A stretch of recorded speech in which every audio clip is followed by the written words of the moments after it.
Okay, good afternoon Sonakshi, Kajal, Khushi, Priya. Good afternoon. All good, सब बढ़िया।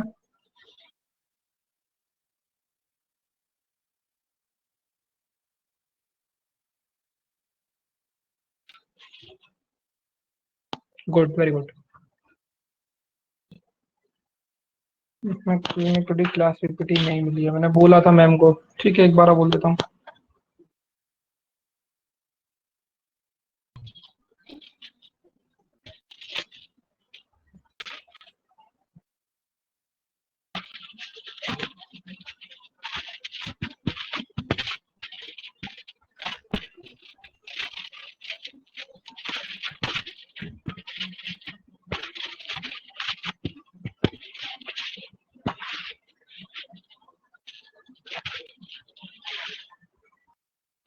Okay, good afternoon. ठीक है, तो स्टार्ट करने से पहले जैसे कुछ स्टूडेंट्स ने, कोई एक स्टूडेंट ने पर्टिकुलर या कौन है मुझे पता नहीं है, कुछ एक पीडीएफ भेजी जिसमें 7 से 8 क्वेश्चंस डाउट भेजे हैं। ठीक है, तो उसके अंदर जो डाउट्स आपके स्टेटमेंट और आर्ग्यूमेंट के हैं। एक तो गुड आफ्टरनून सर।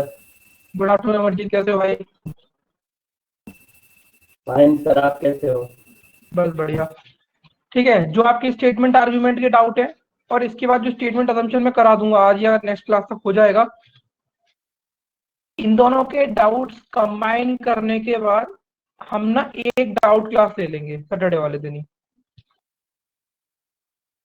ठीक है, इन दोनों टॉपिक्स की डाउट क्लास एक। ठीक है, और कुछ डाउट्स आपने मुझे भेजे हैं, वो डाइस से हैं और कैलेंडर से हैं। डाइस के डाउट भेजे हैं और कैलेंडर के डाउट भेजे हैं। और जो 24 मार्च वाले स्टूडेंट्स हैं, उनके कुछ डाउट्स तो जो नंबर सीरीज के भी रह गए थे जब मैं डाउट क्लास ले रहा था। तो ये आप जो 24 मार्च वाले स्टूडेंट्स, क्योंकि लगभग उससे पहले वालों का तो हो गया है। हाँ प्रीति, ठीक है, उससे पहले वाले स्टूडेंट्स का तो हो गया है। तो क्या करेंगे, जब एक बार एनालॉजी टॉपिक क्लासिफिकेशन हो जाएगा, तो एक दिन एसएससी वाले टाइम में आपके लिए डाउट क्लास रख देंगे, जहां पर सिर्फ 24 मार्च वाले स्टूडेंट्स के डाउट ले लिए जाएंगे। ठीक है, और बस आप मुझे टाइम टू टाइम थोड़ा याद दिलाते रहना। ठीक है,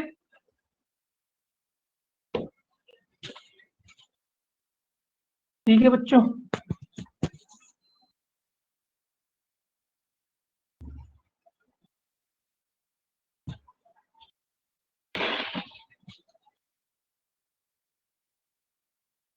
कोई खास बात नहीं किया है अभी तक, कोई खास बात नहीं बताई। ठीक है, चलो स्टार्ट करते हैं। हम लोग ने लास्ट में एडवर्टाइजमेंट देख लिया था, ऑर्डर और इंस्ट्रक्शन देख लिए थे, नोटिस भी देख लिया था। अब हम आप देखेंगे एडवाइस, और उसके बाद क्वेश्चन की करेंगे प्रैक्टिस। ठीक है, तो एक बार पढ़ो इसको, क्या लिखा है। मैं बढ़िया हूँ श्रेयांश, आप कैसे हो? तैयारी कैसी चल रही है आपकी?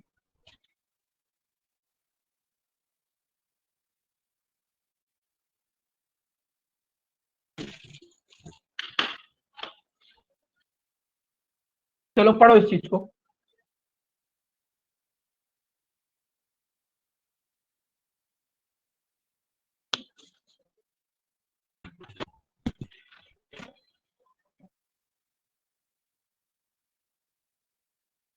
उसकी प्रैक्टिस करो श्रेयांश, जितनी कर सकते हो, जितने मॉक टेस्ट लगा सकते हो उतने लगाओ।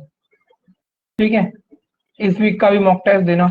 आज ओपन हो जाएगा तो आज देना टेस्ट। तो देखो, एक एडवाइस क्या चीज होती है, मतलब आप ये समझो, दो लोग खड़े हैं, दो लोग बातचीत कर रहे हैं आपस में। ठीक है, ए परेशान है, बी उसको देखकर कुछ एडवाइस देने की कोशिश कर रहा है। तो अब आपको बेसिकली ये सोचना क्या है, बेसिकली आप एडवाइस दे रहे हो बेसिकली। ठीक है, आप आगे गए, आपने उसको एडवाइस दी, गुड आफ्टरनून शीतल।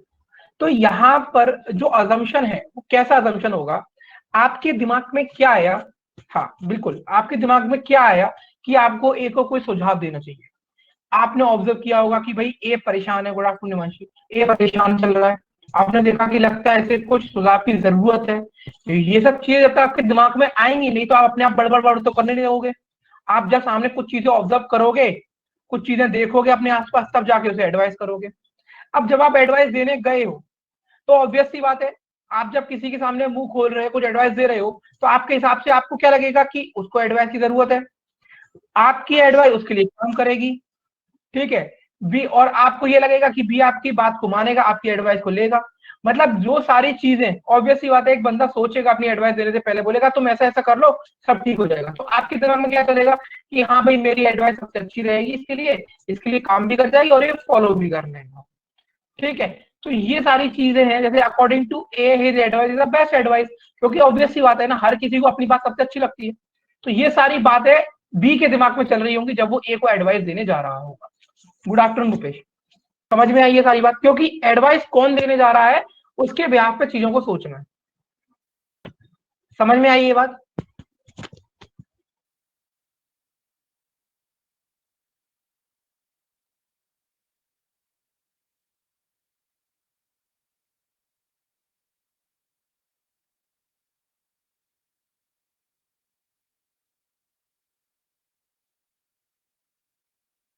चल, कुछ भी नहीं छूटा भूपेश, एक बार इसे पढ़ लो। एक बार ये जो लिखा हुआ है ना, इसे पढ़ लो एक बार फटाफट से।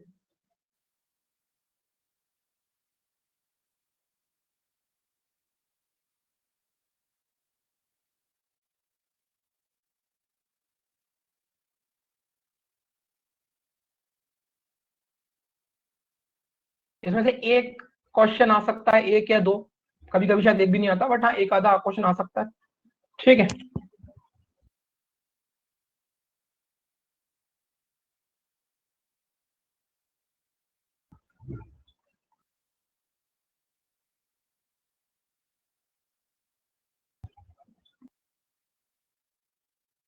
पढ़ लिया भूपेश?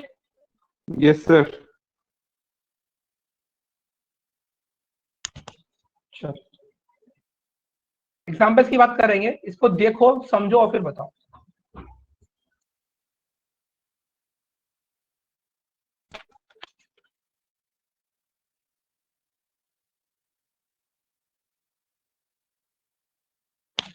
जी माना, चलो क्या हाल है? चलो क्वेश्चन में फोकस करो।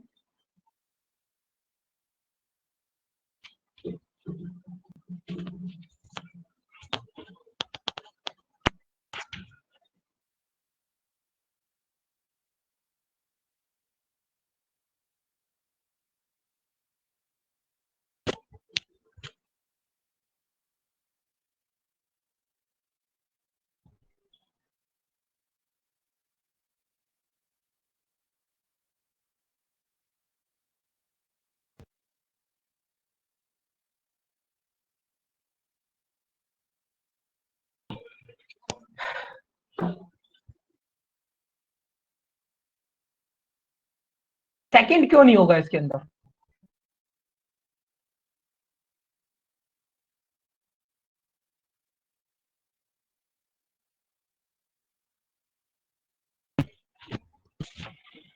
जब किसी बात को लेकर आप कोर्ट में जा रहे हो, या अच्छा, अगर वो चीज जरूरी नहीं होती, उमंग कोई चीज अगर इंपॉर्टेंट नहीं होती तो कोर्ट में क्यों जाया जाता है?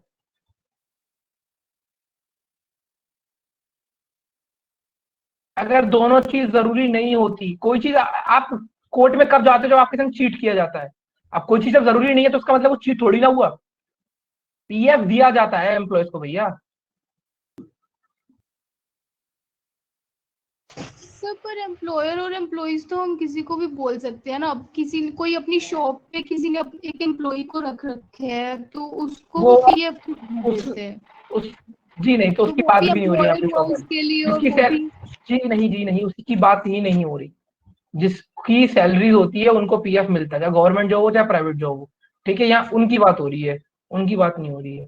ठीक है। और आपको यहाँ पे जनरल, आपने अभी ये सोचा ना, आपने क्या बोला कि सर जरूरी नहीं है। आप लोग क्या कर रहे हो, आप अपना जनरल वे सोच रहे हो, आपको जनरल वे सोचना ही नहीं है। आप यहाँ पर ये चीज समझो, ये समझो कि यहाँ पे खड़ा है ए, यहाँ पे खड़ा है बी। बी परेशान है अपने पीएफ को लेकर, बी है और बी ने क्वेश्चन दिया, why don't you go to the court if the employer does not pay the provident fund contribution. अब ये जब सारी चीजें ना आपको ये जब जज करना है ना, तो इसके बिहाफ पे जज करना है, बी के बिहाफ पे, गवर्नमेंट के पर्सपेक्टिव में नहीं सोचना, इसके बिहाफ पे सोचना है। वो तो बता चुका ना स्टेट ऑफ माइंड क्या होना चाहिए। अरे ये किसी से ये पर्टिकुलर क्वेश्चन पूछ रहा है ए, तो ये चीजें आपको बी के बिहाफ पे सोचनी है कि इसमें से क्या असम्पशन बी के माइंड में होगा। समझ में आया? जनरल सोच नहीं है, गवर्नमेंट के हिसाब से नहीं सोचना। ठीक है, अब एक चीज बताओ, मैं जब ये बंदा इस बंदे को एडवाइस दे रहा है कि तुम कोर्ट में क्यों नहीं जाते हो, अगर तुम्हारा जो भी एम्प्लॉयर है तुम्हें पीएफ पे नहीं कर रहा। अब इसका मतलब बेसिक सी बात ये है कि जब उसने इस बारे में बोला तो कहीं ना कहीं उसे पता है कि ये सारे केसेस कोर्ट सॉल्व कर सकता है या करता है। तो courts can intervene in matters of dispute between employer and employee. तो ये असम्पशन तो बिल्कुल उसके माइंड में होगा, तभी उसने कोर्ट का लिया है उसको। समझ आया? पहला पॉइंट समझ में आया। अब दूसरी चीज, वो उसको कोर्ट जाने के लिए क्यों बोल रहा है, पीएफ के रिगार्डिंग क्यों बोल रहा है? क्योंकि उसको ये बात कहीं ना कहीं बैक ऑफ द माइंड में है कि एम्प्लॉयर को पीएफ कंट्रीब्यूशन दिया जाता है जब वो लोग कंपनी छोड़ते हैं 1 साल के एंड में। ये हर प्राइवेट जॉब और गवर्नमेंट जॉब में होता है। ठीक है, तो जब उसे ये बातें पता होगी तब जाकर वो इस बात को इससे बोल रहा है कि भाई कोर्ट जा, पीएफ सबको मिलता है, तुझे नहीं मिल रहा। कोर्ट में जाकर शायद तेरी कुछ मदद हो जाएगी। यहाँ पर दोनों असम्पशन करेक्ट है। समझ में आया? बहुत से लोगों को डाइजेस्ट नहीं हुआ होगा, धीरे धीरे डाइजेशन बढ़ेगा।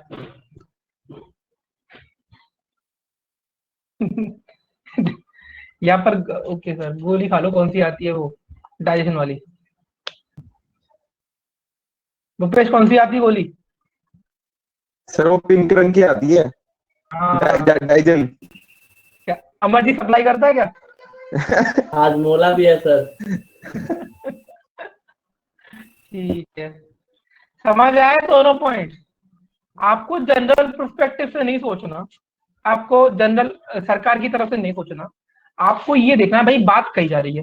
तो ऑब्वियसली बात है कि ये बात किस तरीके से जिस भी बंदे ने दूसरे बंदे से बोली, क्योंकि इसमें आ रहा है ना व्हाई डोंट यू, यानी कि कोई कह रहा है सामने वाले से।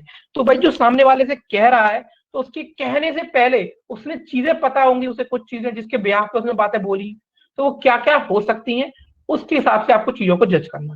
ठीक, किसी को कोई डाउट तो नहीं है? दरक्षण, विशाखा, काजल, रवि, ऋतिक, संदीप?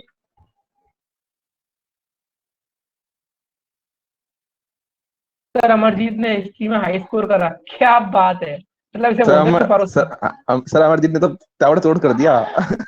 विराट कोहली की तरफ बल्लेबाजी करी है फाइनल में। बादाम कब बढ़ गया सर? बहुत बढ़िया बालक। बादाम बढ़ गए सर, इसके भी लग रहा है। चलो यहाँ पर ही बादाम का काम करो।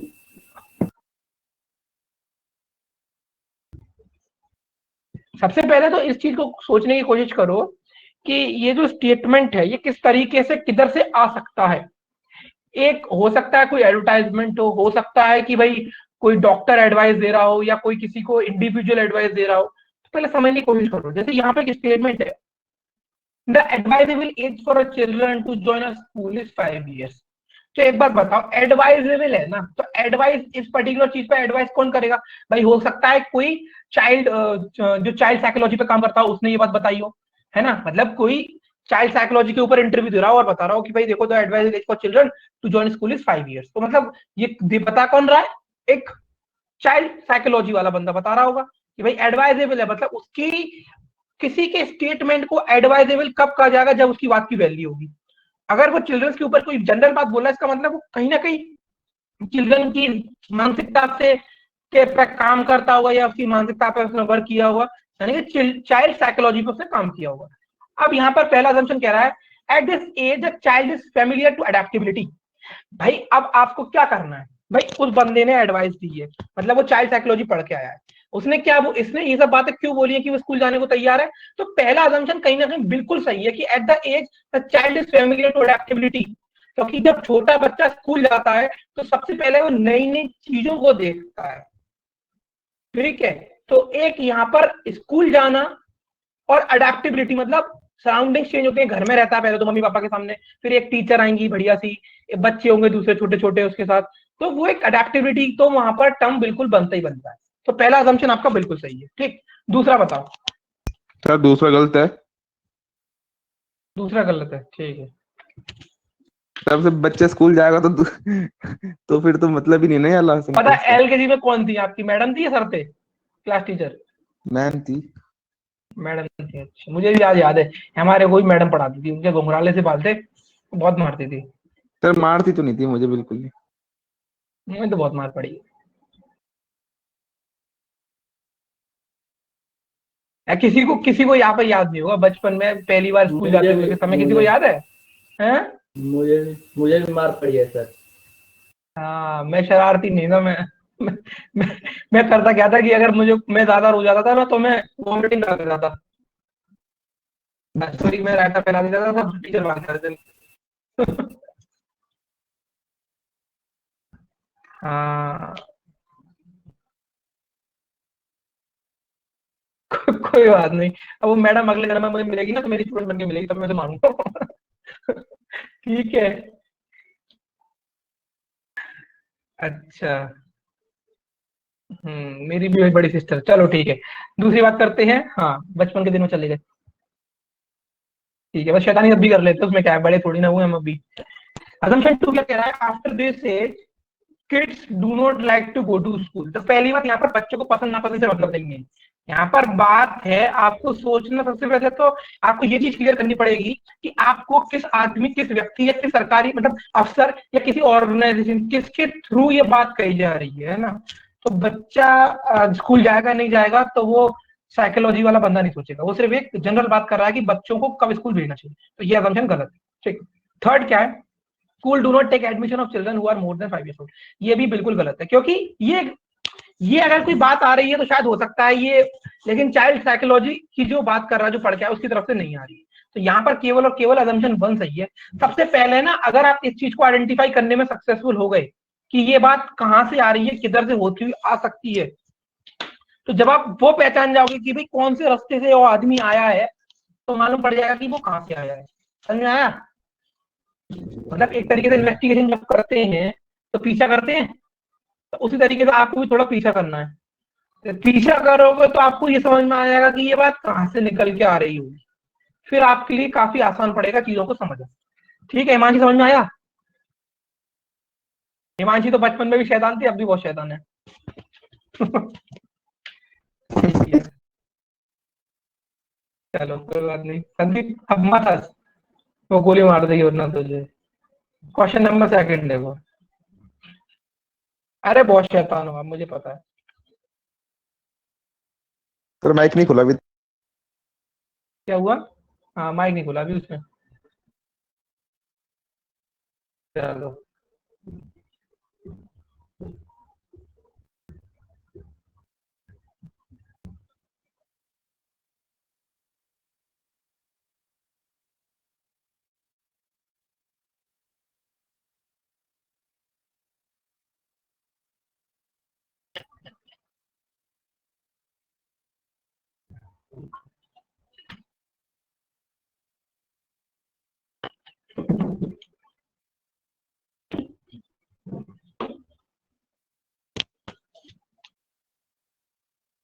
देखो, आंसर दे लो, ठीक है। ठीक है, देखते हैं भाई। Majority of students basically starting में सबने गलत दिया, धीरे धीरे फिर कुछ बच्चों ने सही दिया, फिर अब कुछ। तो धीरे धीरे मेरी कोशिश ये रहेगी कि जब तक हम आखिरी सवाल तक पहुंचे, मेजोरिटी 99% स्टूडेंट का आंसर सेम है। जैसे कि अभी मैं देख रहा हूँ कि मेजोरिटी काफी एक तरफ हो चुकी है, क्योंकि यहाँ पर होता क्या है, इन टॉपिक्स के अंदर लोग अलग अलग दिशाओं में सोचते हैं। हमारा काम क्या होता है, या जब हम स्टूडेंट थे तो सामने वाला जब हमें पढ़ाता था, उसका काम क्या होता था कि वो सारे लोगों को एक तरफ सोचने पे मजबूर करे उस चैप्टर के आसपास। जैसे कि यहाँ पे क्या लिखा है, you are hereby appointed as a programmer with a provision period of 1 year and performance will be reviewed at the end of the in line in formal data. ठीक। सबसे पहले अब मुझे एक बात बता, आप कोई कंपनी में ज्वाइन करते हो तो आपको जो अपॉइंटमेंट लेटर है वो किसके थ्रू दिया जाता है? वो जो अपॉइंटमेंट लेटर है वो किसके थ्रू दिया जाता है?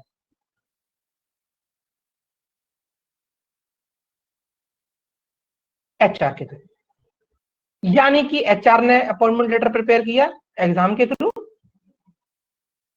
अपॉइंटमेंट लेटर एचआर के थ्रू दिया जाता है, ठीक है। हाँ, एचआर के थ्रू दिया जाता है, यानी कि एचआर ने इसमें जो जो बातें मेंशन करी हैं उसके उसे प्रोज एंड कॉन्स पता है। जैसे कि एचआर मतलब होता है बच्चे ह्यूमन रिसोर्स, ठीक है, मतलब जो कंपनी ह्यूमन रिसोर्स को मैनेज करता है, ह्यूमन रिसोर्स मैनेजमेंट का जो हेड होता है, जो ह्यूमन रिसोर्स को मैनेज करता है कि उसकी कंपनी में कितने ह्यूमन रिसोर्सेज की जरूरत है, ठीक है, किस चीज की रिक्वायरमेंट है, सारी चीज वो देखता है।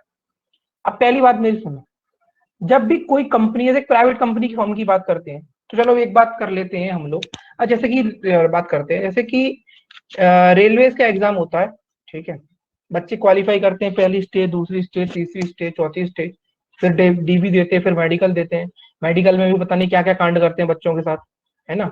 इतना कुछ करने के बाद बच्चा सेलेक्ट हो जाता है, पहुंच जाता है, उसके बाद भी 3 महीने के बाद एग्जाम होता है, 3 महीने के बाद एग्जाम होता है, ट्रेनिंग पीरियड होता है, फिर बच्चों का रिलैक्स किया जाता है, फिर फाइनल सिलेक्शन होता है। वैसे ऑब्वियसली बात है कि सरकारी जॉब में इतनी जल्दी बाहर नहीं करते, कोई अगर इंटरनल एग्जाम में फेल हो जाता है तो उसको 2 से 3 या 4 मौके मिलते हैं, ठीक, लेकिन भाई पहली बार में उसको तुम टेस्ट तो कर रहे हो, मतलब वो 4 एग्जाम काफी नहीं थे। होता क्या है, वो होता है किसी का टैलेंट चेक करना। अब जब उसका आपने टैलेंट चेक कर लिया तो कंपनी ये देखती है कि भाई ये काम किस तरीके से कर रहा है, ठीक है, ये इसका परफॉर्मेंस कैसा है, किसी का टैलेंट। देखो एक बहुत सिंपल सी बात कही थी सचिन तेंदुलकर ने, सचिन तेंदुलकर ने एक बात कही थी अपनी जिंदगी में, अगर आप टैलेंटेड हो तो आप वहां तक पहुंच सकते हो, लेकिन अगर आप कंसिस्टेंट नहीं हो या आप हार्ड वर्किंग नहीं हो तो आप वहां पे टिक नहीं सकते। समझ आई बात? कहीं पर पहुंच जाना टैलेंटेड है, आप बिल्कुल टैलेंटेड हो, वहां पर टिक नहीं पाना आपके अंदर कोई ना कोई कमी है, आप हार्ड वर्किंग नहीं, आप कंसिस्टेंट नहीं, आप सीरियस नहीं। तो यहां पर जब ये बात कही जा रही है, you are hereby appointed as programmer, अब कंपनियां प्रोविजन पीरियड क्यों रखती हैं? क्योंकि उनको चेक करना है कि बंदा कंपनी के साथ किस तरीके से ग्रो करता है, सॉरी, अलग अलग काम को किस तरीके से सीखता है, ठीक है। तो अब यहाँ पर जो लाइन लिखा है, पहला अदम से लिखा है, performance of an individual is generally not known at the time of its appointment. बच्चों यहाँ पर ना एक वर्ड यूज करा गया, उसको ध्यान से देखो, परफॉर्मेंस। तो किसी का 1 दिन या 2 दिन या 3 दिन के टेस्ट से ना, एग्जाम क्वालिफाई से आप उसका परफॉर्मेंस नहीं जान सकते, आप उसका टैलेंट जान सकते हो, आप उसकी नॉलेज जान सकते हो, लेकिन उसका परफॉर्मेंस नहीं जान सकते। इसी वजह से प्रोविजन पीरियड रखा जाता है। तो इसका मतलब पहला वाला बिल्कुल करेक्ट है, ठीक, समझ में आई ये बात? ये बात समझ में आई या नहीं आई? अब दूसरी वाली बात क्या है, दूसरा वाला जो पॉइंट है ना, ये एक बहुत ही जनरल पॉइंट है। देखो अब ये बात जो अपॉइंटमेंट लेटर में आई है, ये किसी एचआर के थ्रू आई है, ठीक, या कंपनी के कोई भी हेड है उनके थ्रू आई है। अब generally an individual try to prove his worth in the provision period. अब वो बंदा अपनी वर्थ को प्रूव करने की कोशिश करता है या नहीं करता है, वो इंडिविजुअल का काम है, लेकिन यहाँ पर एचआर या कंपनी का काम नहीं है। वो करेंगे तो हम उनको रखेंगे, नहीं करेंगे तो वी किक देम आउट। तो ये एक जनरल बात है।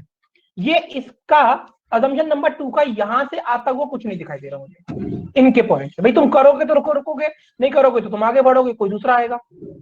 तो इसका आंसर क्या होगा? Only assumption 1।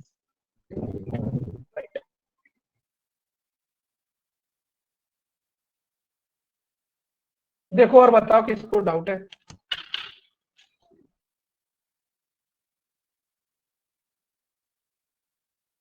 देखो सर धीरे इसमें धीरे, लिखा हाँ, तो है कि प्रोबेशन पीरियड 1 साल का होगा, उसके बाद तुम्हारी परफॉर्मेंस को रिव्यू करेंगे eight the end of period for confirmation. मतलब उससे रिलेटेड ही तो है कि जनरली प्रोबेशन पीरियड में वो लोग अपनी परफॉर्मेंस दिखाते हैं, जिसके अगर बेसिस पे तो वो लोग उसको पॉइंट करेंगे। उसमें अपॉइंटमेंट लेटर में एचआर ने जो बात बोली है वो परफॉर्मेंस को रिव्यू करेंगे, ठीक है, बट वो प्रूव करना, मतलब ये वाली बात तो ये हो गई ना, एक दूसरे की बात हो गई ना, कि जनरली वो बंदा प्रूव करने की कोशिश करेगा नहीं करेगा, उसका एचआर से क्या मतलब है? भाई तुम अगर प्रूव करने की कोशिश करोगे तो रहोगे। एचआर ये बोल रहे हैं, जो पॉइंट अपॉइंटमेंट लेटर में आया है, वो सिर्फ इतनी बात बोल रहे हैं कि आप कुछ भी करो, 6 महीने के प्रोविजन पीरियड में आपका परफॉर्मेंस रिव्यू होगा। अरे भाई, अगर आपका रिव्यू, अगर आपको 5 में से 1 स्टार मिले, चाहे 5 में से 2 स्टार मिले, 5 में से 3 मिले, या 4 मिले, या 5 मिले, आपका परफॉर्मेंस रिव्यू तो होगा ना। एचआर का काम है रिव्यू करना। अब वो अपनी वर्थ को प्रूव करता है नहीं करता है, वो तो एक इंडिविजुअल का काम है ना। सर पर इसमें जनरल वर्ड लगा के इन्होंने कॉमन भी तो बना दिया, तो वो assumption एक तरह से ठीक भी तो है कि generally they try to prove their word. तो अजम्पशन किसके हिसाब से सोचना है? अजम्पशन तो उसके हिसाब से सोचना है ना, एचआर की तरफ से। ये अजम्पशन एचआर की तरफ से थोड़ी ना है। अगर आप करते हो तो भी ठीक, नहीं करते हो तो भी ठीक। अगर आपके 5 में से 1 स्टार मिलते हैं तो भी उसका परफॉर्मेंस को रिव्यू करना है। अगर आपको 5 में से 5 मिलते तो भी आपकी परफॉर्मेंस रिव्यू हुई है। ट्राई करेगा नहीं करेगा ये तो आपका काम है ना हिमांशी, ये उसका काम थोड़ी ना एचआर का। एचआर ये बोल रही है कि आपके पास इतना सर्टेन टाइम है, आपको जो करना है आप इसमें कर सकते हो, आपको परफॉर्मेंस को रिव्यू करा जाएगा 1 साल के। आप टैलेंटेड हो इसलिए आपको कंपनी ने फिलहाल के लिए हायर किया। कंपनी को थोड़ी ना फर्क पड़ेगा आपने रहना या नहीं रहना। आपको ये अजम्पशन यहाँ पर एक जनरल अजम्पशन थोड़ी ना सोचने हैं भाई, जो कह रहा है स्टेटमेंट दे रहा है उसके हिसाब से अजम्पशन सोचने हैं। अगर वो फेल भी हो जाएगा तो उसमें एचआर को क्या फर्क पड़ेगा कि एचआर की बात कौन सी हो गई, उसका काम तो परफॉर्मेंस रिव्यू करना है ना। देखो समझने की कोशिश करो और क्या है यहाँ पर आप जो सोच रहे हो ना, ये आप एक जनरल, आप ये क्या सोच रहे हो कि हाँ भाई प्रोविजन पीरियड इसलिए रखा जाता है क्योंकि परफॉर्मेंस रिव्यू करी जाती है। ठीक है रखा जाता है, बट यहाँ पर बात उसकी नहीं है ना। बात ये है कि आपका परफॉर्मेंस रिव्यू होगा चाहे आप अपनी वर्थ को प्रूव करो या मत करो। समझ आया? अगर आप फेल हो जाते हो अपनी परफॉर्मेंस को, अपनी वर्थ को प्रूव करने में, तो भी परफॉर्मेंस रिव्यू होगा। अगर आप कर रहे थे तो भी परफॉर्मेंस रिव्यू होगा। उसमें एचआर से क्या लेना देना है? समझ आया? एचआर या कंपनी को कोई फर्क नहीं पड़ता ना। उनको आप मिल गए, आप नहीं मिलोगे तो कोई और मिल जाएगा, कोई और नहीं मिलेगा तो तीसरा आएगा, तीसरा नहीं तो चौथा आएगा, एंड इट कंटिन्यूज। ठीक है, समझ में आया? कितने लोगों को डाउट है अभी भी?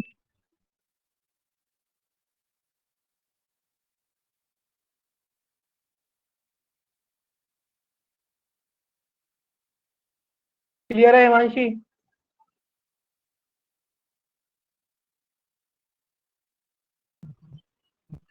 सर ये थोड़ा थोड़ा क्लियर है मेरे को आ जाएगा, कोई बात नहीं, आगे चलो। ठीक,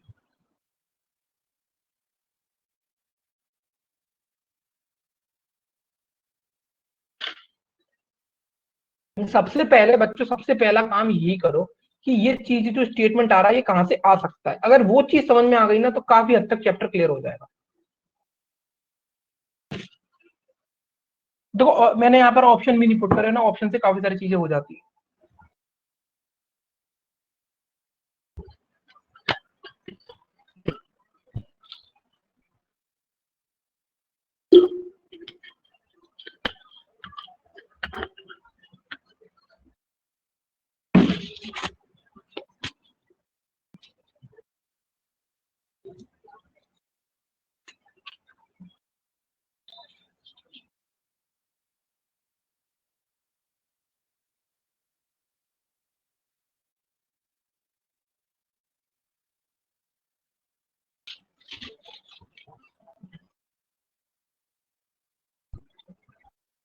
प्रीति भी कॉन्फिडेंट, हाँ कॉन्फिडेंट रहो, गलत सही बाद में देखेंगे।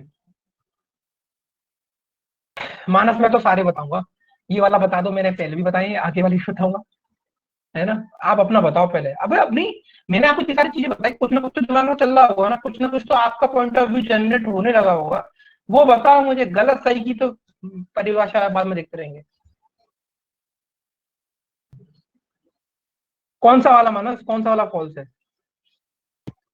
पहली बात, अगर इसका मुद्दा नहीं समझोगे ना, चैप्टर का मुद्दा क्या है, किस मुद्दे के हिसाब से बात कर रहा है, देखो सुनो मेरी बात, ठीक है, सुनना मेरी बात ध्यान से। फिर से, जैसे कि यहाँ पर मैं बहुत ज्यादा इंतजार कर रहा हूँ 18 जून का, बेसब्री से मुझे इस डेट का इंतजार है।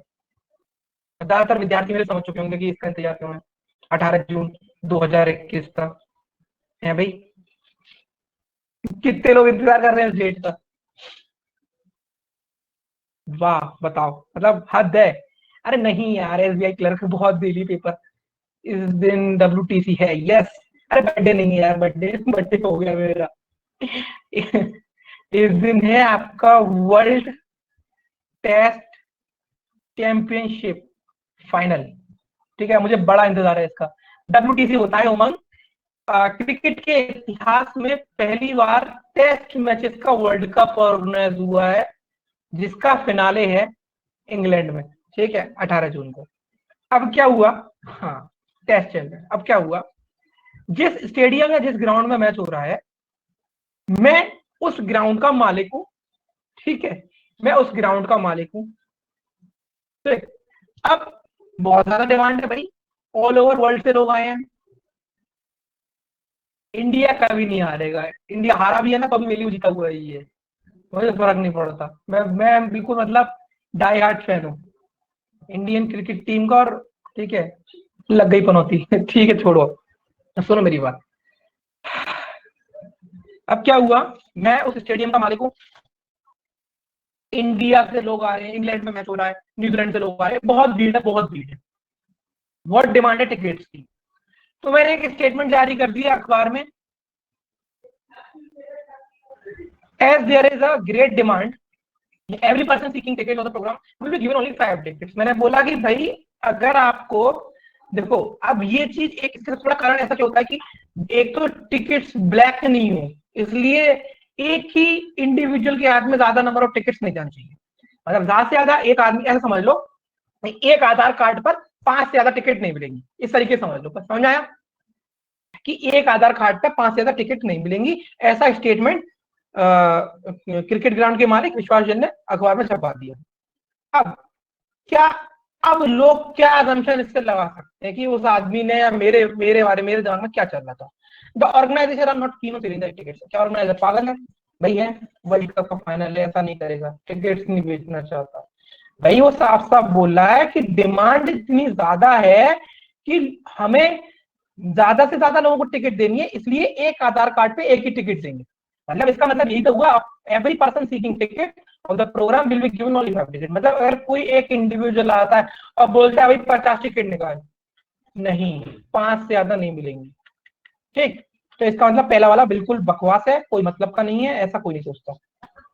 दूसरा वाला क्या है, no one is interested in getting more than 5 ticket. पहली बात तो ये, ऐसे आ जाओ, अगर इंटरेस्टेड नहीं होते ना, इंटरेस्टेड नहीं होते तो ये बात कहीं भी नहीं जाती। कहीं ना कहीं लोग ज्यादा से ज्यादा टिकट की डिमांड कर रहा है इंडिविजुअल, तभी उस पर बाउंडेशन लगाया गया है। ठीक है, तो दोनों के दोनों असम्पशन यहाँ पे बिल्कुल बकवास है, फुल टू बकवास है। इसका आंसर क्या होगा, नाइदर वन नॉट टू। समझ आया?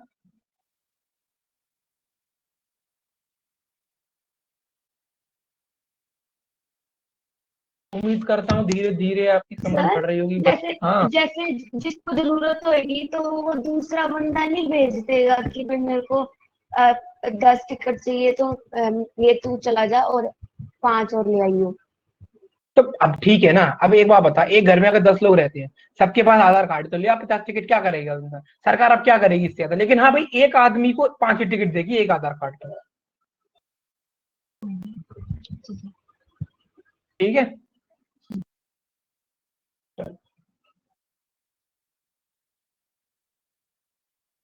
ये वाला ट्राई करो क्वेश्चन।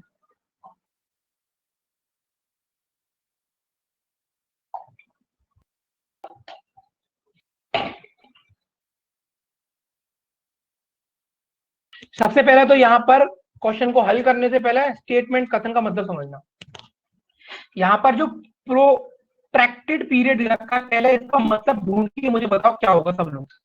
क्योंकि किसी भी चीज का, स्पेशली जब ये क्रिटिकल रीजनिंग पढ़ते हो, तो अगर मीनिंग, स्टेटमेंट का मीनिंग समझोगे तो आंसर लगा रहे हो, तो इसका मतलब तुक्का मार रहे हो और कुछ नहीं है।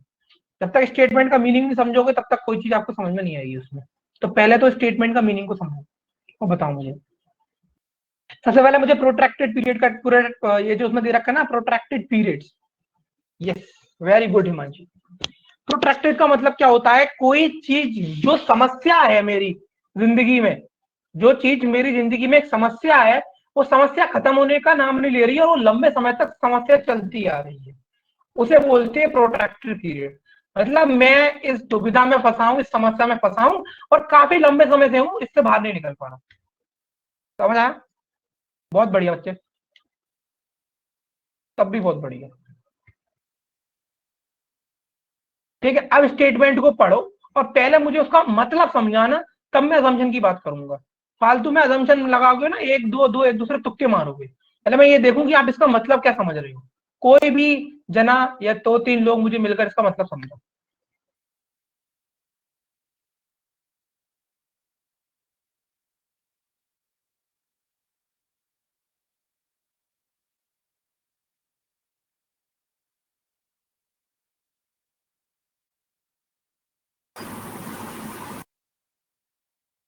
बोलो मानसी। सर बेसिकली वो ये कह रहे हैं कि उनकी जो उन्होंने स्कीम्स लगाई हैं उसके बाद भी काफ़ी लोगों की डेथ होती रही और वो जो लोग जो जिनकी डेथ हो रही थी वो एकदम ही मार्जिनलाइज सेक्टर हैं सोसाइटी के, सेक्शन है सॉरी सोसाइटी के, तो उनके लिए मतलब वो स्कीम काम नहीं आ पा रही है। ठीक है, the cases of death which are associated, the case of death associated with protracted periods of hunger highlights the fact that despite the availability of such an elaborate system of social sector schemes, the most marginalized being left out। मतलब सरकार इतना कर रही है, मतलब आप कितनी schemes उठाओगे, गरीबों के लिए काम करा जा रहा है। मतलब बहुत सारी चीजें हैं ऐसी कि गरीबों तक खाना पहुंचे। स्पेशली आपने कोविड के टाइम में देखा होगा, हमारी गवर्नमेंट ने बहुत अच्छा काम किया है कि आधार कार्ड के बेसिस पर अनाज घर घर पहुंचा है। ठीक है, अनाज घर घर पहुंचा है, लोग लोग भूख से नहीं मरे। मतलब अब ठीक है, बात तो ये होती है ना, इतनी बड़ी जनसंख्या है, अब बचा बचा बचा बचा बचा कर भी कहीं ना कहीं कुछ ना कुछ छूट जाता है। तो वही वाली बात हो जाती है कि वो मार्जिनलाइज वाले जो है ना, सबसे पीछे लाइन में जो खड़े हैं, उन तक चीज नहीं पहुंच पाती। सरकार की इतनी कोशिशों के बाद हम इतने लंबे समय से ये जो न्यूट्रिशन की और जो भूख से मरने की समस्या है, इसे दूर करने की कोशिश तो कर रही है बहुत लंबे समय से समस्या को, लेकिन और उस समस्या को दूर करने के लिए सरकार ने ऐसा नहीं कुछ नहीं किया है। उन्होंने सोशल सेक्टर स्कीम्स निकाली है, लेकिन उसके बावजूद कुछ ऐसे लोग हैं जो छूट रहे हैं, जो हम इन्हें कवर नहीं कर पा। ठीक, ये स्टेटमेंट का मतलब है। तो ये आप समझ सकते हो कि ये स्टेटमेंट किस तरफ से आया जा सकता है। तो अगर आप इसे पढ़ो, द केस ऑफ डेथ, तो हो सकता है कि कोई जर्नलिस्ट ने ये स्टेट्स अपने अखबार में निकाला हो। इस तरीके समझो कि कोई अखबार वाले ने ये जो स्टेटमेंट है, हाँ, ये अखबार में निकाला हो। ठीक है, अखबार में आया है, तो मतलब आप यहाँ पर सोच सकते हो जर्नलिस्ट के तरीके से। ठीक, मतलब उसने स्टैट्स दिया है, उसने कुछ ना कुछ बात बोली है कि कुछ ना कुछ ले रहे हैं लोग, इसके पास कुछ ना कुछ डाटा होगा। ठीक, अब चलते हैं असम्पशन के ऊपर। The availability of an elaborate system of social sector scheme can save people from dying. देखो एक्चुअल में क्या है, ये वाला असम्पशन कितने लोगों को सही लग रहा है, कितने लोगों को गलत।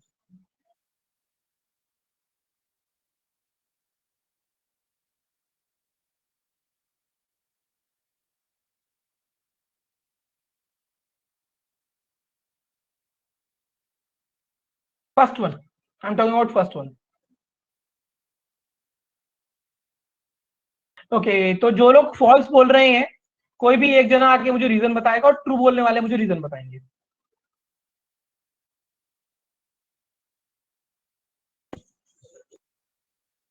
सर फॉल्स इसलिए होगा ना, जब ऑलरेडी सिस्टम तो अवेलेबल है, तो वो जो है, और इसका सिस्टम का वहाँ पर कहना तो यही है ना कि सिस्टम अवेलेबल होते हुए भी जो है हम लोग मार्जिनाइज लोगों तक पहुँच पा रहे हैं।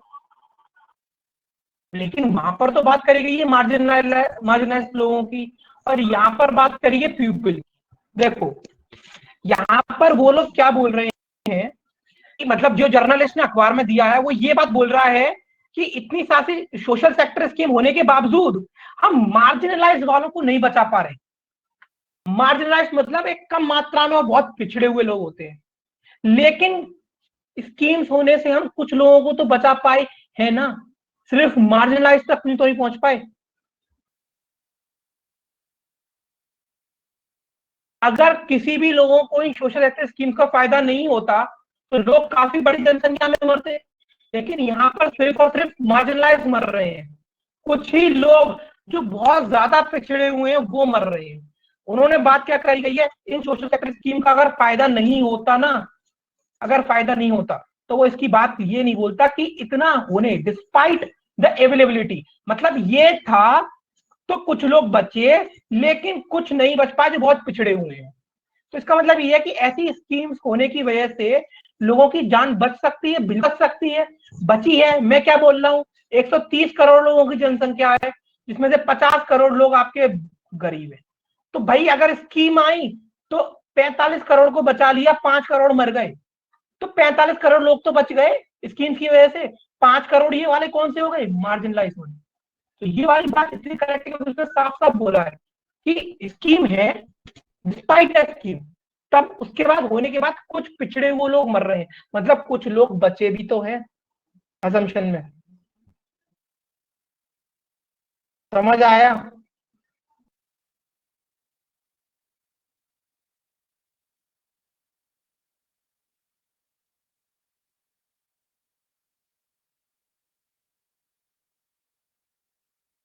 सर एक बार दोबारा समझा दो। देखो मैं क्या बोल रहा हूँ, सुनो मेरी बात। जैसे कि मैं एक जर्नलिस्ट हूँ, ठीक। मैं निकला, मैं घर घर गया, मैंने देखा कि हाँ भाई, हाँ ठीक ठीक। मैंने देखा 10 घरों में गया मैं, 10 घरों में अनाज पहुंचाया सरकार ने, ठीक है, पहुंचा। चलो अच्छा, अच्छी बात है कि सरकार फ्री में अनाज बांट रही है, एक स्कीम निकाली है, आप अनाज लेके जाओ, ठीक है भाई, लोग बच रहे हैं, बच रहे हैं, अनाज पहुंच रहा। मैं पहुंचा आखिरी में जाके, मैंने देखा कुछ लोगों तक अनाज पहुंचा ही नहीं। मतलब अगर ये सोशल सेक्टर स्कीम नहीं होती तो 50 करोड़ मरते। सोशल सेक्टर स्कीम आई, बड़ी मात्रा में जनसंख्या बच गई, मदद पहुंच गई, लेकिन कुछ पिछड़े हुए रह गए तब भी, जो बहुत ज्यादा पीछे हैं। तो वो ये कह रहा है, उसने दोनों बात बताई है, भाई सोशल सेक्टर स्कीम का फायदा तो है, लेकिन उससे ऐसा थोड़ी ना है कि उसकी वजह से मार्जिनलाइज मर रहे हैं, नहीं ना। उसकी वजह से बड़ी मात्रा की जनसंख्या तो बच रही है, लेकिन भाई कुछ छोटे मोटे पीछे वाले लोग मर रहे हैं। अब ये बात जब मैंने ऑब्जर्व करी तो ऑब्वियस सी बात है, मैंने अजम्पशन दिया, अजम्पशन पढ़ा कि the availability of an elaborate system social sector scheme can save people from dying. बिल्कुल, लोगों को बचाया भी तो है। अब इसी चीज को ऐसे, अगर मैं इस चीज को ऐसे समझो, आज हम प्रेजेंट सिनारियो से अगर इसको जोड़ें, तो हमारे पास जो इस समय वैक्सीन है, कोविशील्ड और कोवैक्सीन करके, ठीक है, तो लोगों का मानना है कि 80% लोगों की जान बच रही है। अब इससे दो बातें निकल के आई हैं सामने, 80% लोगों की जान बच रही है, इससे दो बातें सामने निकल के आई हैं कि एक बाहरी मात्रा में जनसंख्या को कोविशील्ड और कोवैक्सीन से बचाया जा रहा है, लेकिन 20% लोग तो मर रहे हैं ना। यानी कि अगर मैं बोलूं कि कोविशील्ड और कोवैक्सीन इफेक्टिव है, तो बिल्कुल इफेक्टिव है, क्योंकि 80% जनसंख्या को बचा रही है। 20% क्यों मर रहे हैं कि भाई पहले से उनकी बॉडी पूरी तरीके से इफेक्टिव है, लंग्स डैमेज है, कुछ ना कुछ बीमारी पहले से, ये शुगर है, हाई बीपी है, डायबिटीज है, तो वो लोग नहीं बच पा रहे। लेकिन इसका मतलब ये थोड़ी ना होगा कि वो इफेक्टिव नहीं है, इफेक्टिव है, तभी तो 80% लोग बच गए। वही कहानी कुछ यहाँ पर है हिमांशी। सर जैसे इसमें ये लिखा है कि despite the availability of such, मतलब वो यूं सोच रहा है कि इतना अच्छा सिस्टम होने के बावजूद भी मार्जिनलाइज अभी वो क्या बोलते हैं, लेफ्ट आउट रह रहे हैं। हाँ, मतलब वो नेगेटिव की बात कर रहा है। नहीं नेगेटिव, यहाँ पर नेगेटिव पॉजिटिव कुछ नहीं भैया। यहाँ पर ये सोचो कि उसने अपनी बात के अंदर, अपने स्टेटमेंट में क्या बात बोली है। अब जैसे ऋतिक बोला, अगर बचे हुए लोगों की बात तो स्टेटमेंट में की ही नहीं, भाई बचे हुए लोगों की बात तो कर ली, तभी तो आपको समझना था। उसने जब मार्जिनलाइज वर्ड का इस्तेमाल किया, अगर मैं माइनॉरिटी बोल रहा हूँ तो मेजोरिटी अपने आप डिफाइन हो गई। अगर मैंने ये बोला कि 20% जनसंख्या मर रही है, तो 80% ऑटोमेटिकली बच रही है, तभी तो 20%। तो मैंने स्टैट्स को स्टडी किया और मैंने बोला कि 20% लोगों पर कोवैक्सीन और कोविशील्ड इफेक्टिव नहीं है, तो ऑटोमेटिकली 80% पे इफेक्टिव तो हो गई ना ऋतिक। ये बात हिडन है ना उसके अंदर। अगर मार्जिनलाइज बोल रहा है, इसका मतलब बड़ी मात्रा में लोग तो बच रहे हैं ना, तभी तो मार्जिनलाइज वर्ड का इस्तेमाल किया है।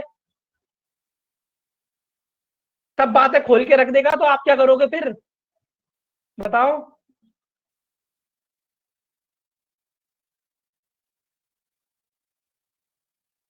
सर मतलब ये बात तो है, ये बात तो सही है कि assumption 1 ठीक है, लेकिन उस वो जब बोल रहा है ये बात कि भाई उस सिस्टम होने के बावजूद भी थोड़े जो मार्जिन ऐसे वो लेफ्ट आउट रह गए, तो उसके दिमाग में ये चल रहा है ना कि भाई स्कीम यार सही नहीं है, ये इसमें सही बिल्कुल नहीं नहीं, थी। बिल्कुल नहीं। अच्छा एक बात बताओ, अगर कोवैक्सीन और कोविशील्ड 80-85% लोगों को बचा रही है, 15% लोग मर रहे हैं, तो क्या वो इफेक्टिव नहीं है? मैं बोल रहा हूँ अगर आपसे कि 80-85% लोगों में वो है। इफेक्टिव है, तो फिर क्यों? तो एक general generally point of view, हाँ, इसके हिसाब से तो नहीं लग रहा ना सर। इसके हिसाब से बेटा वो दोनों बातें बोल रहा है। वो अच्छा। वो किसी पहलू में नहीं जा रहा, वो किसी को गलत और किसी को सही नहीं बोल रहा, वो उसकी स्टेटमेंट से एक बड़ा न्यूट्रल सा चीज निकल के सामने आ रही है। वो बंदा बोल रहा है कि सरकार की इतने काम, मतलब इतने एफर्ट्स के बाद भी हम कुछ लोगों को नहीं बचा पा रहे, तो वो ये नहीं बोल रहा सरकार बेकार है, वो बोल रहा कि सरकार काम तो कर रही है लेकिन तब भी हम कुछ लोगों को नहीं बचा पा रहे। हम इतनी मेहनत तो कर रहे हैं लेकिन 85% नंबर नहीं आ रहे, 84 ही आ रहे हैं। इसका मतलब मैं ये नहीं बोल रहा कि मैं मेहनत नहीं कर रहा, मैं मेहनत तो कर रहा हूँ लेकिन तब भी कुछ ना कुछ बात रह रही है। समझ आ रहा है? वो नेगेटिव पॉजिटिव नहीं बोल रहा, वो सिर्फ इतनी बात बोल रहा है, काम तो ठीक है, हो रहा है काम, काम हो रहा है, तभी मार्जिनलाइज मर रहे हैं, नहीं तो बड़ी मात्रा में मरते हैं।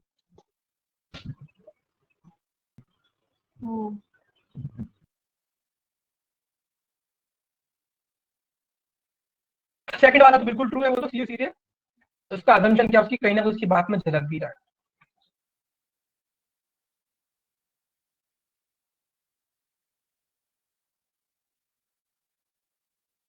चलो भाई बताओ, इतनी देर मैंने भाषण दे दिया, कुछ समझ में आया?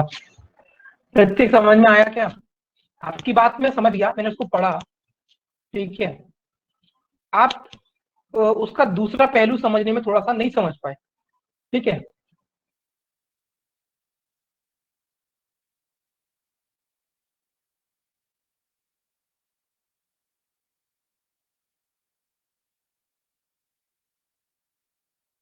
हाँ भाई उमंग, समझ में आया? तो नहीं गए?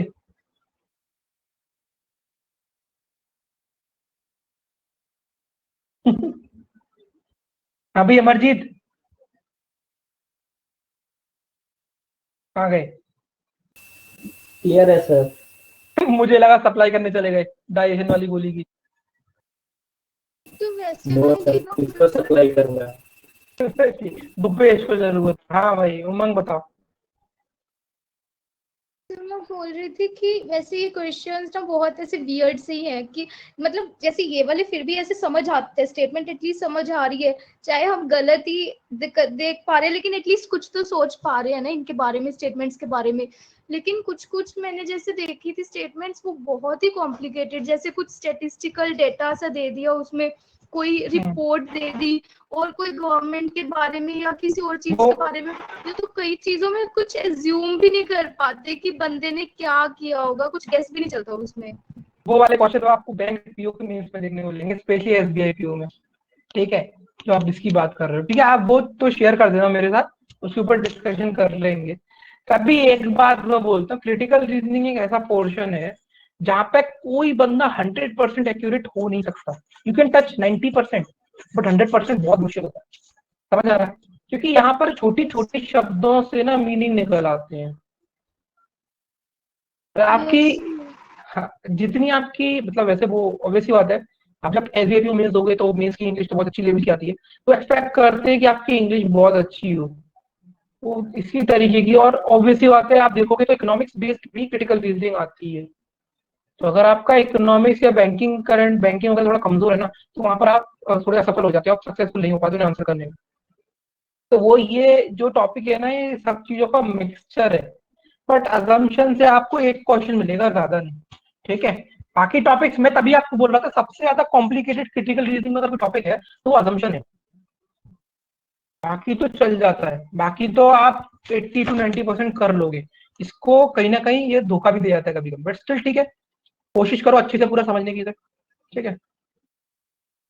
सिर्फ तो फिर इसका मतलब ऐसा कुछ है क्या कि हमें अटेम्प्ट करना चाहिए या नहीं करना चाहिए? अगर नहीं, अटेम्प्ट बिल्कुल करो, मैं तो बोलता हूँ, क्योंकि मेंस में ये जो क्वेश्चंस होते हैं ना कहीं ये एक आपको बोनस का काम कर सकते हैं। क्योंकि ये क्वेश्चन अगर आपको समझ आ गया है, स्टेटमेंट अगर आप समझ पाए अच्छे से पढ़ के, तो आप अजम्पशन का आंसर जरूर कर पाओगे।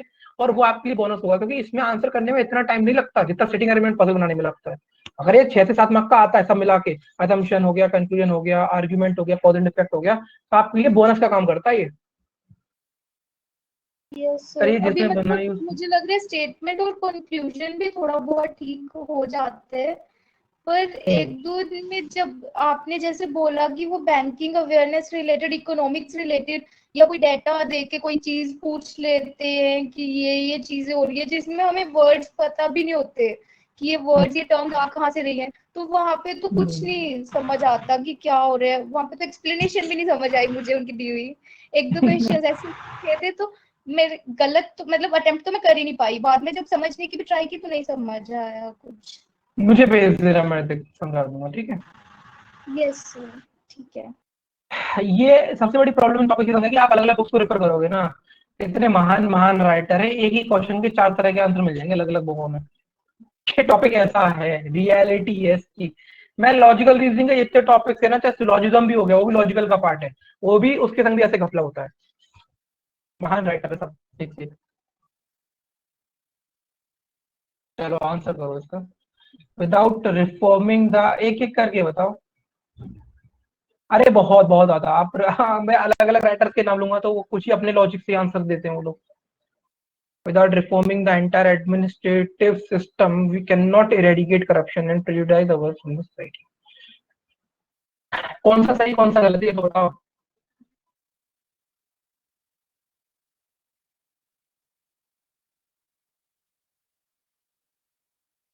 देखो, चीजों को बड़ी बारीकी से पकड़ना होता है।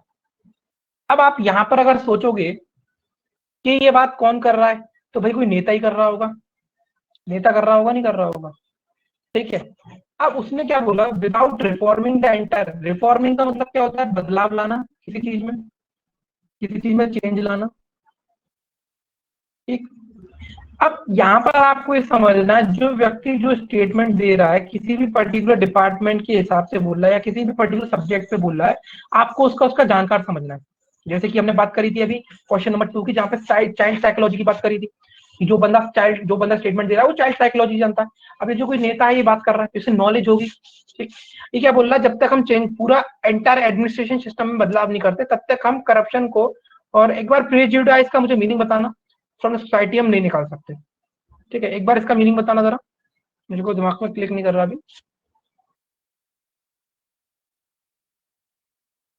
प्री कंसेप्शन थोड़ा और क्लियर करो जरा, प्रेजुडिस का मीनिंग किसी के अगेंस्ट।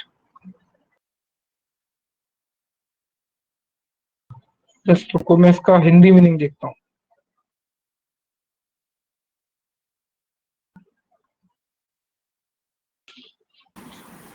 सर इस सेंस में पक्षपात, हाँ पक्षपात ना हो, हाँ पक्षपात कहने का मतलब ये पक्षपात, ठीक है, पक्षपात नहीं कर सकते, ठीक। आप लोग ने सब लोगों ने पॉलिटी पढ़ी होगी, बैंकिंग वाले बच्चों ने नहीं पढ़ी, जहां तक मुझे लगता है नहीं पढ़ी ना, राइट के अगेंस्ट। अब मेरे को एक बात बताओ, हमारे कॉन्स्टिट्यूशन में कौन सा आर्टिकल है जिसके थ्रू हम किसी भी चीज को अमेंड कर सकते हैं, किसी भी चीज में बदलाव कर सकते हैं? कौन सा आर्टिकल है वो, बताओ भाई अमरजीत, कौन सा आर्टिकल है?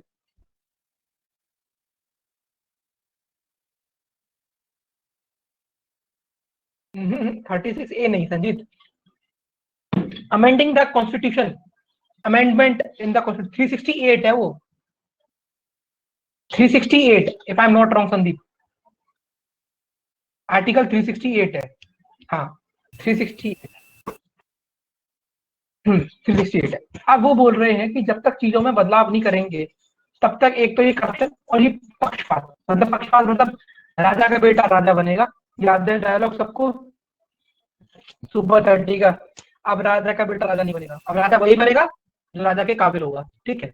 तो वही बात हो गई, नेता का बेटा नेता बनेगा। तो वो ये बोल रहे हैं कि जब तक हम इसमें बदलाव नहीं करते हैं तब तक ये सब चीजें हम सोसाइटी से खत्म नहीं कर सकते। इरेडिकेट का मतलब क्या होता है, इरेडिकेट का मतलब होता है पूरी तरीके से जड़ से खत्म कर देना, ठीक है। अब पहला वाला तो बिल्कुल बकवास है, वो कह रहा था existence of corruption and prejudice is good for society. अगर गुड होता तो यहाँ पर हमें जनरल पॉइंट में तो सोचना ही नहीं है ना, हमें इस नेताजी के हिसाब से सोचना, नेताजी क्यों कह रहे हैं बदलाव की, क्योंकि वो बदलाव अगर अच्छा होता तो क्या बदलाव अच्छा है, तो अगर कोई चीज अच्छी है तो बदलाव क्यों करा जाएगा। ये वाला बिल्कुल बकवास है। क्या समझ में आया? असम्पशन बिल्कुल वन फॉलो नहीं करेंगे। Yes sir. Follow not. अब बात आती है दूसरे की, there is enough flexibility to change the administration system. देखो अभी मैंने जब आर्टिकल 368 का एग्जांपल आपको दिया तो वो तो एक जनरल बात हो गई सर कि आपको पता है हमें पता है। बात तो यहाँ पर आती है कि नेताजी क्या कह रहे हैं, नेताजी के हिसाब से असम्पशन होगा। यहाँ पर इन्होंने बदलाव की जब बात करी है, तो जब बदलाव की बात करी है तो कहीं ना कहीं इनके दिमाग में ये चीज है ना कि बदलाव किया जा सकता है, बदलाव करने की गुंजाइश होती है संविधान के अंदर। मैं अब जनरल पॉइंट ऑफ व्यू की बात नहीं कर रहा हूं, आप उनके शब्द देखो, उनके स्टेटमेंट में क्या लिखा है, विदाउट रिफॉर्मिंग, जब तक बदलाव नहीं करते, यानी कि हमारे एडमिनिस्ट्रेशन सिस्टम में इनफ फ्लेक्सिबिलिटी है कि हम चेंज कर सकें। ऐसा नेताजी के दिमाग में बिल्कुल होगा, तभी उन्होंने कहा है कि जब तक हम बदलाव नहीं करते तब तक नहीं होगा। इसलिए assumption 2 is correct. Sir, I जिन think लोग so this statement is not enough. क्योंकि मतलब बंदा डिसअपॉइंटमेंट से भी तो बोल सकते हैं ना कि हाँ कि एडमिनिस्ट्रेटिव सिस्टम में बदलाव किए बिना we can not eradicate corruption and prejudice. यहाँ पर जो भी बंदा जो स्टेटमेंट दे रहा है, आपको पहली चीज तो माननी है कि वो उस डिपार्टमेंट का नॉलेजेबल पर्सन है, ठीक है। और नॉलेजेबल पर्सन अगर कोई बात बोल रहा है तो इमोशंस में आके नहीं बोलने वाला, उसने कुछ ना कुछ ऑब्जर्वेशन उसकी है तब वो इतनी बड़ी बात बोलेगा, ठीक है।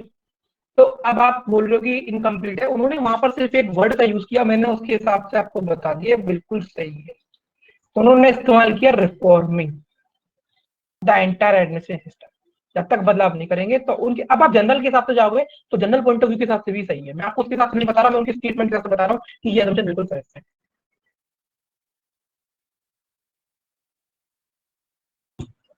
अब बताओ भाई कितने लोगों को नहीं हुआ डाइजेस्ट। देखो इसकी ना प्रैक्टिस कैसे करोगे, आपको मैं प्रैक्टिस के लिए बताता हूँ। प्रैक्टिस के लिए आपको मैं अगर जहां तक हो सके भी तो मैं इसको कराऊंगा, है ना, जहां तक हो सके। जैसे हाँ ये क्वेश्चन होता है, इसमें ये वाला ऑप्शन आता है, the statement is not allowed. नहीं ऐसा नहीं आता। अच्छा कॉन्स्टिट्यूशन नॉलेज होगी कंसर्न पर्सन को, ये एग्जैक्टली वो चीज। देखो मैंने आपको क्या बोला कि करप्शन की और इन सब चीजों की बातें एक वो पसंद करेगा जहां कहीं ना कहीं उस पर्टिकुलर डिपार्टमेंट या पर्टिकुलर ऑर्गेनाइजेशन से वो और बंदा नॉलेजेबल होगा। ऐसे अगर हम एक आम आदमी के हिसाब से बातचीत करेंगे ना तो इन सब चीज अज्यूम करना नामुमकिन के बराबर सा हो जाएगा। जब तक हम इस चीज को अज्यूम ना करें कि वो बंदा उस कंसर्न डिपार्टमेंट से है और कंसर्न डिपार्टमेंट से नॉलेजेबल पर्सन है, ठीक है। अभी तो फिलहाल इतना लोड मत लो इस टॉपिक का, भी मैं एक क्लास और लूंगा, पहले मुझे पूरा पढ़ा लेने दो, सारे क्वेश्चन एक बार प्रैक्टिस करा लेने दो, तब प्रैक्टिस के पीछे भागना, ठीक है। क्योंकि जब तक मैं आपको कम से कम इसकी तक 10-15 क्वेश्चन नहीं करा दूंगा कि कुछ ना कुछ चीजें, पूरी चीजें नहीं पहुंचेंगी। जब पूरी चीजें नहीं पहुंचेंगी तो फिर आप परेशान होकर इधर उधर से पढ़ के। तो अभी फिलहाल इसकी प्रैक्टिस मत करना।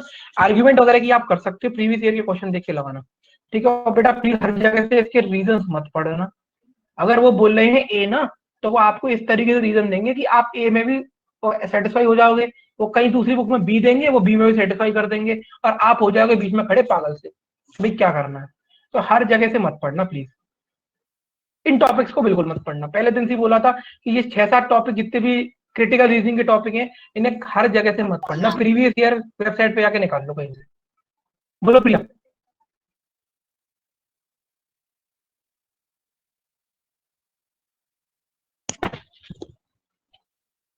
ठीक है, तो अब ये आगे वाले क्वेश्चन करेंगे नेक्स्ट क्लास में। अब हमारा कुछ इस तरीके से चलेगा कि नेक्स्ट क्लास में करेंगे इसे कंप्लीट, सैटरडे को नेक्स्ट क्लास में इसे करेंगे कंप्लीट, और उससे जो नेक्स्ट क्लास होगी सैटरडे को, उस दिन आपके अजम्पशन की और आर्ग्यूमेंट के दोनों के डाउट करेंगे, ठीक, इस तरीके से चलेगा। चलो वेलकम, ठीक है, करें फिर आज की सेवा समाप्त।